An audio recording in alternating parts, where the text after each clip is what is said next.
പാതിവില scooter തട്ടിപ്പിലെ അന്വേഷണം KN ആനന്ദകുമാറിലേക്ക് കൂടി നീളുന്നു. NGO കോൺഫെഡറേഷൻ ചെയർമാനായിരുന്ന സമയത്ത് ആനന്ദകുമാറിന് എല്ലാ മാസവും 10 ലക്ഷം രൂപ വീതം നൽകിയിരുന്നുവെന്നാണ് മുഖ്യപ്രതിയായ അനന്തുകൃഷ്ണന്റെ മൊഴി. അനന്തുകൃഷ്ണൻ ലക്ഷ്യം വെച്ചത് വിവിധ കേന്ദ്ര പദ്ധതികളെ എന്ന് പോലീസ് ഈ അന്വേഷണത്തിൽ കണ്ടെത്തിയിട്ടുമുണ്ട്. അതിനിടെ എറണാകുളം റൂറലിൽ ഇതുവരെ രജിസ്റ്റർ ചെയ്ത് 15 കേസുകളെന്നും കൂടുതൽ പേർ പ്രതികളാകാൻ സാധ്യതയുണ്ടെന്നും റൂറൽ SP പറഞ്ഞു.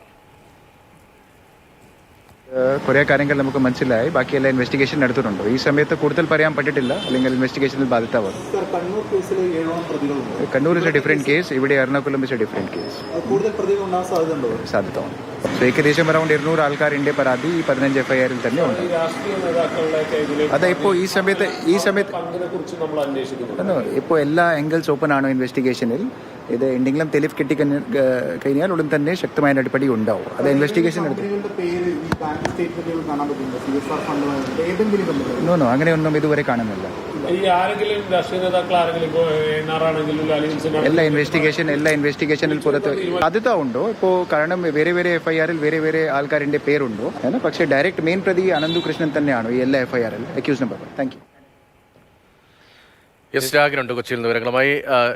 രാഗിനി, ഇപ്പോൾ പുതിയ വിവരം, ഈ പ്രതികരണത്തിൽ എല്ലാ കേസിലും ഇയാൾ തന്നെയാണ് മുഖ്യപ്രതി എന്ന് പറയുന്നത്. അതേസമയം തന്നെ ഈ പാതിവിലയ്ക്ക് സ്കൂട്ടർ തട്ടിപ്പിൽ KN ആനന്ദകുമാറിലേക്ക് കൂടി അന്വേഷണം നീളുന്നു. അത് NGO കോൺഫെഡറേഷൻ ചെയർമാനായിരുന്ന ആനന്ദകുമാറിന് എല്ലാ മാസവും 10 ലക്ഷം രൂപ വീതം നൽകിയിരുന്നു എന്ന ഈ മുഖ്യപ്രതി അനന്തുകൃഷ്ണന്റെ മൊഴിയിലാണ് അങ്ങനെ ഒരു അന്വേഷണം കൂടി വരുന്നത്. ആ മൊഴിയുടെ വിശദാംശങ്ങൾ എന്താണ്? ഈ 10 ലക്ഷം വീതം നൽകിയിരുന്നു എന്നതിന് തെളിവ് പോലീസിന് നൽകിയിട്ടുണ്ടോ? ഇത് സംസ്ഥാന വ്യാപക തട്ടിപ്പാണ്. ഇപ്പോൾ കണ്ണൂർ രജിസ്റ്റർ ചെയ്ത കേസിൽ ഓൾറെഡി 2ാം പ്രതിയാണ് ഈ ആനന്ദകുമാർ. മൂവാറ്റുപുഴ കേസിൽ ഇപ്പോൾ വിശദമായിട്ടുള്ള ഒരു അന്വേഷണം പോലീസ് നടത്തിക്കൊണ്ടിരിക്കുകയാണ്. അനന്തു കസ്റ്റഡിയിലുള്ളത് മൂവാറ്റുപുഴ കേസിലാണ്. അതിലാണ് കൂടുതൽ വിവരങ്ങൾ ലഭ്യമായിട്ടുള്ളത്. ഈ ആനന്ദകുമാറുമായി ബന്ധപ്പെട്ടുള്ള ഇടപാടുകൾ ഉൾപ്പെടെയുള്ള കാര്യങ്ങളാണ് അനന്തു പോലീസിനോട് വിവരിക്കുന്നത്. 10 ലക്ഷത്തോളം രൂപ പ്രതിമാസം നൽകുമായിരുന്നു എന്നതാണ് വ്യക്തമാകുന്നത്. പക്ഷേ ഇത് ഡൊണേഷൻ നിലയിലാണ് എന്നതാണ് ഈ അനന്തകുമാറുമായി ബന്ധപ്പെട്ട ആളുകളുടെ വിശദീകരണം. എന്തായാലും ഇതുമായി ബന്ധപ്പെട്ടുള്ള കൂടുതൽ കാര്യങ്ങൾ പോലീസിന് മുന്നിലേക്ക് വരുന്നു. മാത്രമല്ല, ഇവർ തമ്മിൽ തെറ്റിയിട്ടുണ്ട്. കഴിഞ്ഞ ജൂലൈയിൽ അത് സ്കൂട്ടർ വിതരണവുമായി ബന്ധപ്പെട്ട് തന്നെയുമായിരുന്നു എന്നതാണ് ലഭിക്കുന്ന വിവരം. അതോടൊപ്പം തന്നെ ആദ്യഘട്ടത്തിൽ ഈ CSR ഫണ്ടിന് മുൻപ് കേന്ദ്ര പദ്ധതികളെയാണ് ലക്ഷ്യം വെച്ചിരുന്നത്. കേന്ദ്ര പദ്ധതികളിലൂടെ പണം തട്ടുക, അത്തരത്തിൽ കൂടുതൽ ഗ്രാന്റ് കിട്ടുന്ന പദ്ധതികൾ തെരഞ്ഞെടുത്ത് മുന്നോട്ട് പോകുക, ഇതിന് വിശദമായിട്ടുള്ള പഠനം അനന്തു നടത്തിയിരുന്നു. മറ്റൊന്ന്, 200 കമ്പനികളെയാണ് ഈ CSR ഫണ്ടിന് വേണ്ടി അനന്തു സമീപിച്ചത്. 200 കമ്പനികളിൽ നിന്ന് CSR ഫണ്ട് ലഭ്യമാക്കുകയായിരുന്നു ലക്ഷ്യം ആദ്യഘട്ടത്തിൽ. പക്ഷേ അത് നടന്നില്ല. ഒറ്റ തുക പോലും അനന്തുവിന്റെ പദ്ധതിയിലേക്ക് വന്നില്ല എന്നതാണ് വ്യക്തമാകുന്നത്. അവസാന നിമിഷം വരെ അനന്തുവിന് പ്രതീക്ഷയുണ്ടായിരുന്നു CSR ഫണ്ട് കിട്ടുമെന്ന്. പക്ഷേ അത് ഉണ്ടായില്ല.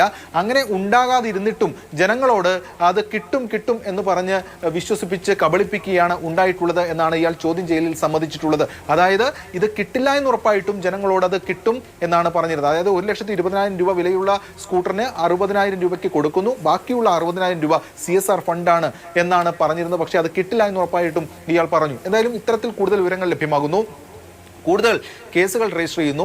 അനന്തുലാണ് എല്ലാ കേസിലെയും മുഖ്യപ്രതി. ഇതോടൊപ്പം തന്നെ ഇതിൽ ഭാഗമായിട്ടുള്ള പരാതി ഉയർന്നു വരുന്ന NGOകൾ, സംഘടനകൾ, അത് ഇപ്പോൾ പറവൂരിലാണെങ്കിൽ ഒരു കേസ് രജിസ്റ്റർ ചെയ്തിട്ടുണ്ട്. അവിടെ എടുത്തിരിക്കുന്ന കേസ് ഈ ജനസേവാ ട്രസ്റ്റ് സമിതി, അതിലെ 2 പേർക്കെതിരെ ഈ അനന്തുവിൻ്റെ ഒപ്പം കൂട്ടുപ്രതിയാക്കിയിട്ടുണ്ട്. ഒന്ന് ഡോക്ടർ മധു, അതോടൊപ്പം തന്നെ മേരി എന്നിവരാണ് അവരുടെ പേരെന്നാണ് പോലീസ് വ്യക്തമാക്കുന്നത്. അവിടെ ഇന്ന് റെയ്ഡ് പോലീസ് നടത്തി. അങ്ങനെ വിശദമായിട്ടുള്ളൊരു അന്വേഷണം ഇതുമായി ബന്ധപ്പെട്ട് നടത്തുകയാണ്. പക്ഷേ ആനന്ദകുമാറുമായി തർക്കമുണ്ടാകുന്നതെന്ന് പറഞ്ഞു, അത് ഈ സ്കൂട്ടർ വിതരണവുമായി ബന്ധപ്പെട്ട്. അത് എന്ത് തർക്കമാണ്? ഇതിന്റെ കൃത്യമായി ഇത് സ്കൂട്ടറുകൾ നൽകാത്തതിലാണോ അതോ പണം കൈമാറ്റത്തിലെ പ്രശ്നങ്ങളാണോ? എന്തായിരുന്നു തർക്ക കാരണമെന്ന് ഈ മൊഴിയിൽ അനന്തകൃഷ്ണൻ സൂചിപ്പിക്കുന്നുണ്ടോ?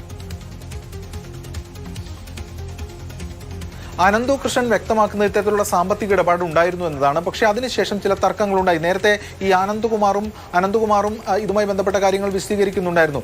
അത്തരത്തിൽ കുറേ വിവരങ്ങൾ പോലീസിന് മുന്നിലേക്ക് വരുന്നുണ്ട്. പ്രധാനമായും ഈ CSR ഫണ്ടുമായി ബന്ധപ്പെട്ട കാര്യങ്ങളിലാണ് ഈ ഇതുമായി ബന്ധപ്പെട്ട ചില തർക്കങ്ങൾ എന്നതാണ് മനസ്സിലാക്കാൻ കഴിയുന്നത്. അത്തരം ചില മൊഴികളാണ് പോലീസിന് മുന്നിലേക്ക് വന്നിട്ടുള്ളതായി ബോധ്യപ്പെടുന്നത്. എന്തായാലും ഇതുൾപ്പെടെയുള്ള കാര്യങ്ങൾ വിശദമായിട്ടുള്ള അന്വേഷണം നടത്തും.